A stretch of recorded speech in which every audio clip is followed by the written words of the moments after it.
Assalamualaikum warahmatullahi wabarakatuh.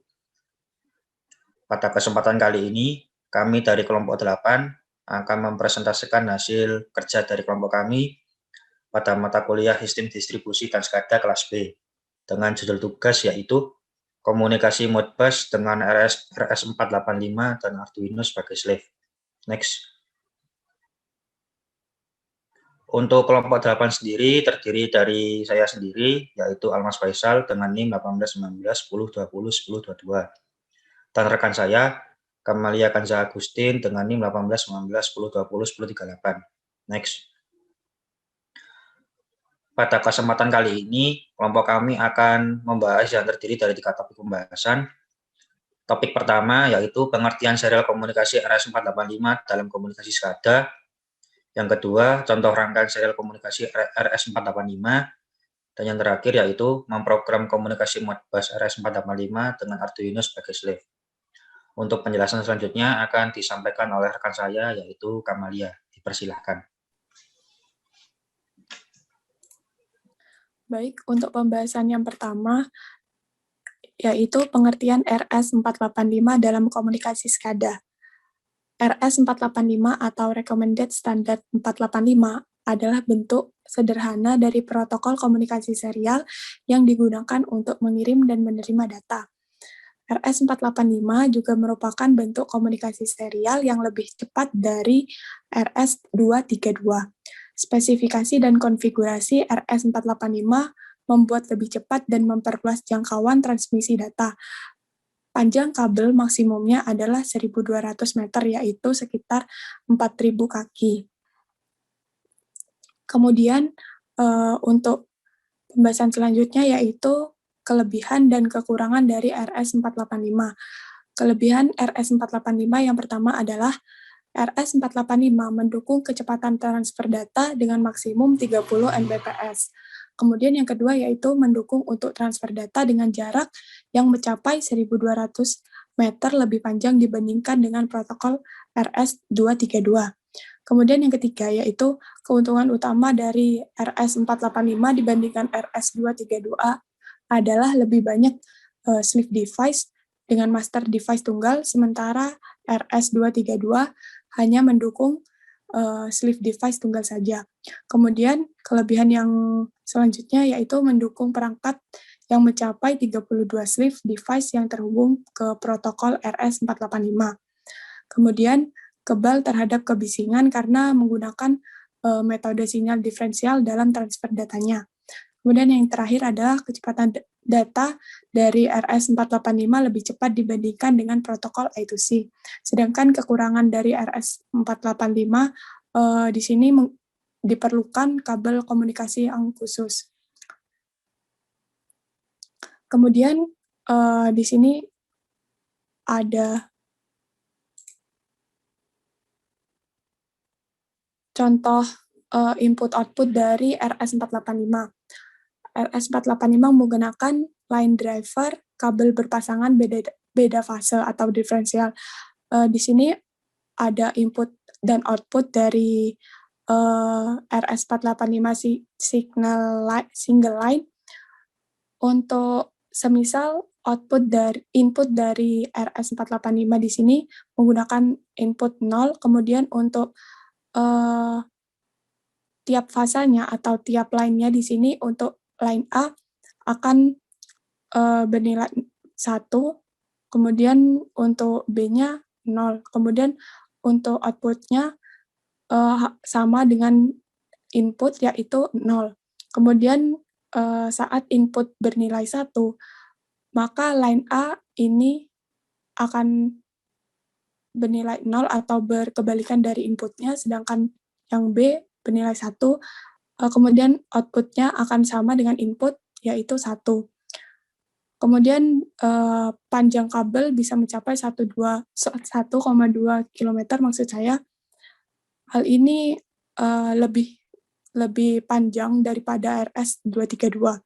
Kemudian RS485 ini dapat berhubungan 32 device dengan satu master dan banyak slave. Artinya di sini RS 485 dapat menghubungkan satu master dengan banyak sleeve, yaitu maksimum 32 sleeve atau device.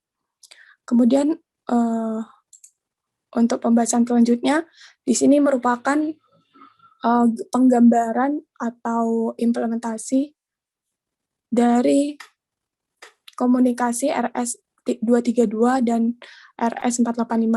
Di sini pada RS232 hanya dapat mengkomunikasikan antara device to device. Jadi hanya satu komunikasi saja.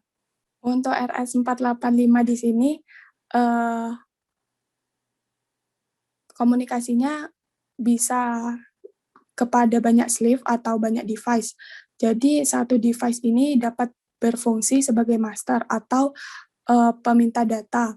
Kemudian untuk device yang lain ini dapat digunakan sebagai sleeve atau pengolah data, di mana nantinya master di sini akan mengirimkan permintaan data kepada sleeve. Kemudian sleeve di sini akan merespon sesuai dengan keinginan master.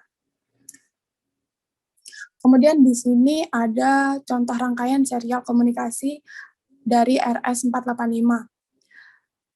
Yang pertama ada port serial RS232 yang difungsikan sebagai master. Di sini ada komunikasi RS485. Kemudian untuk sleeve-nya di sini menggunakan microcontroller Arduino, di mana output atau keluaran nantinya dari masing-masing sleeve di sini berupa nyala LED.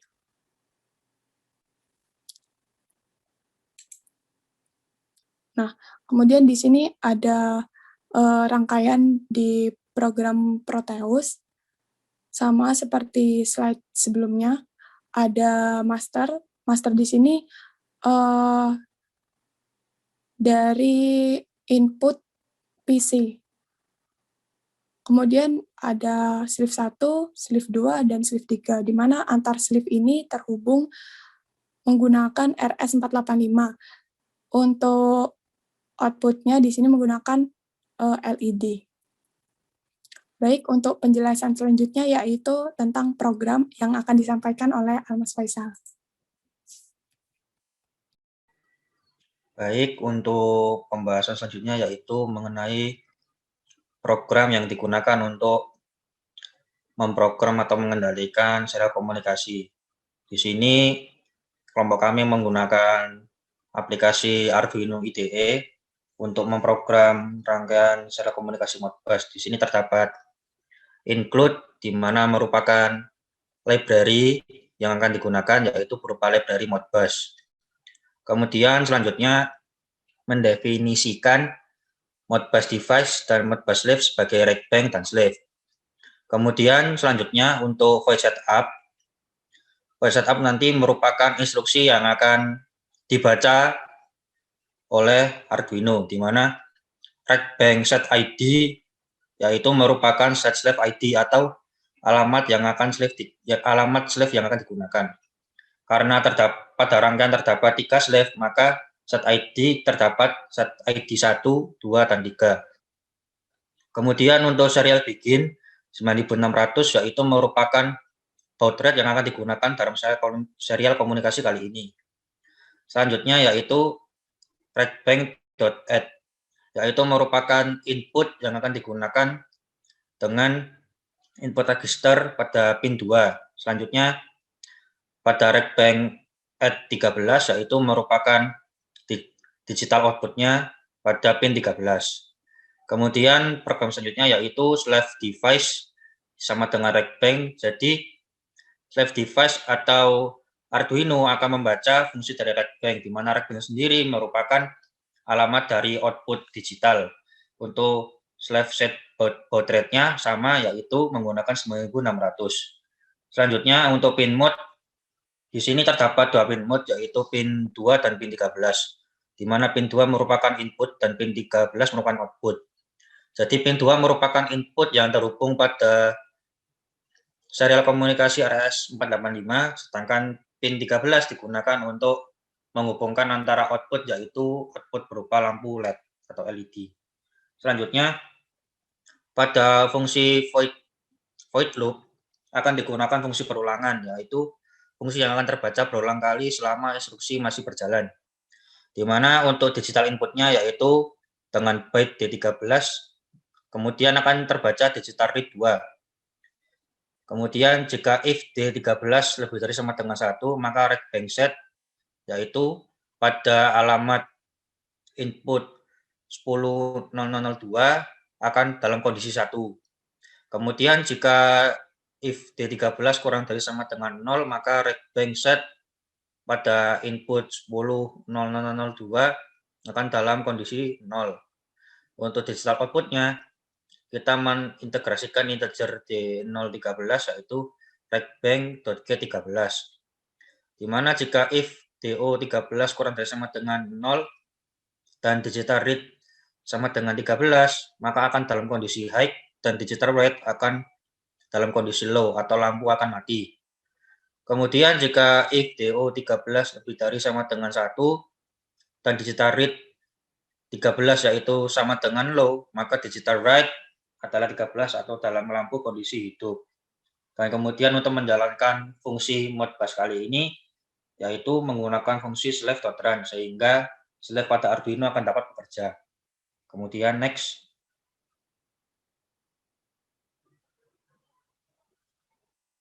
Selanjutnya, setelah kita mempersiapkan program pada software Arduino, selanjutnya kita mempersiapkan berupa COM-pin yang akan digunakan. Di sini kelompok kami menggunakan COM-pin yang sudah terhubung secara otomatis pada PC, di mana pada tampilan dapat terlihat untuk ports yang kami gunakan yaitu berupa ports COM2 yang terdapat pada device manager.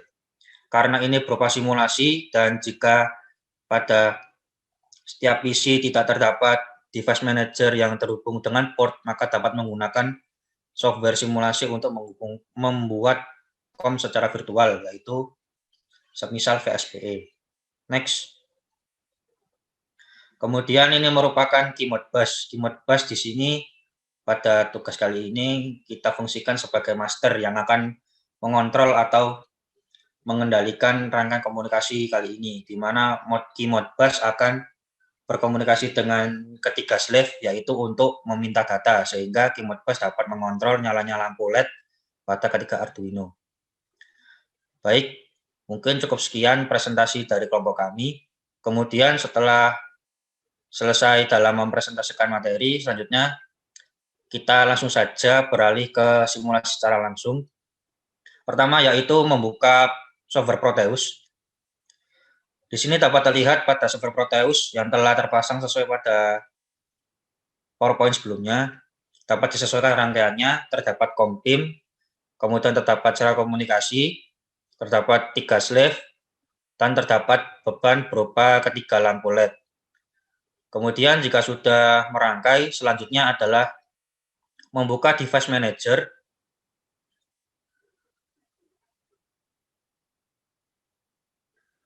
Pada device manager kita dapat ketahui bahwa COM yang akan kita gunakan yaitu adalah COM2. Kemudian kita bisa mengatur COM yang akan digunakan COM2 dan kita setting. Untuk baud rate, data bit juga bisa disesuaikan. Jika sudah mengetahui COM yang akan digunakan, selanjutnya kita beralih ke software Arduino IDE.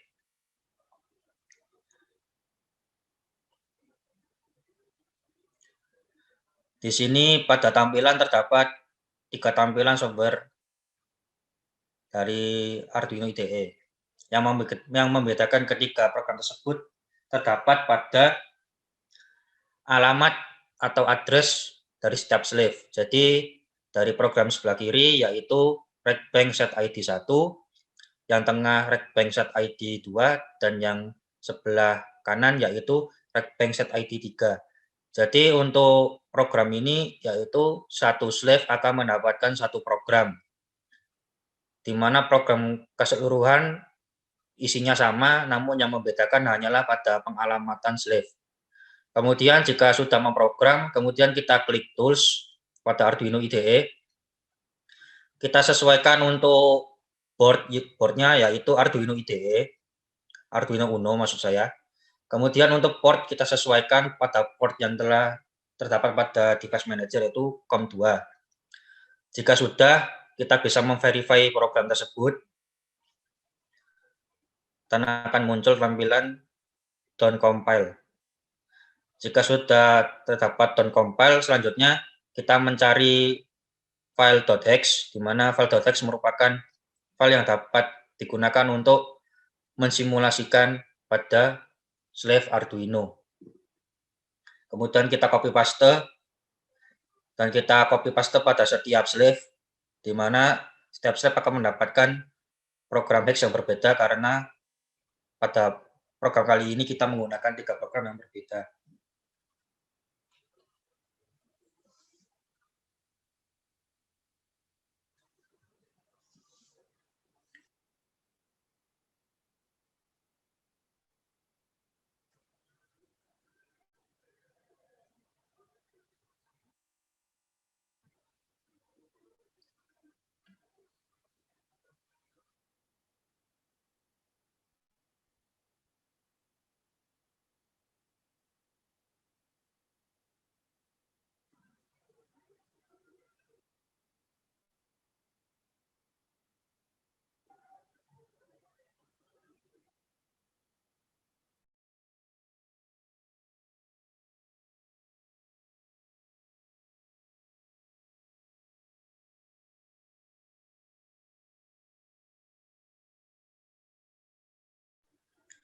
Setelah mengcopy paste semua file hex pada setiap slave, kemudian kita mengatur COM pin yang akan digunakan, yaitu untuk COM-nya kita sesuaikan seperti pada device manager sebelumnya, yaitu COM2. Kemudian untuk baud rate kita gunakan 9600 untuk kesesuaian antara COM pin dan program pada Arduino IDE. Jika sudah, kemudian kita klik OK. Sebelum kita mensimulasikannya, kemudian kita bisa membuka aplikasi KeyModBus. Di sini terdapat tampilan KeyModBus, kemudian kita setting juga sama untuk COM-nya, COM2, baud rate-nya 9600, data bits 8, stop bits 1, dan parity none. Kemudian pada fungsi kali ini, karena kita ingin mengatur nyalanya lampu LED pada setiap slave, maka kita gunakan function code 6, di mana yaitu function code 6 yaitu berarti write single register.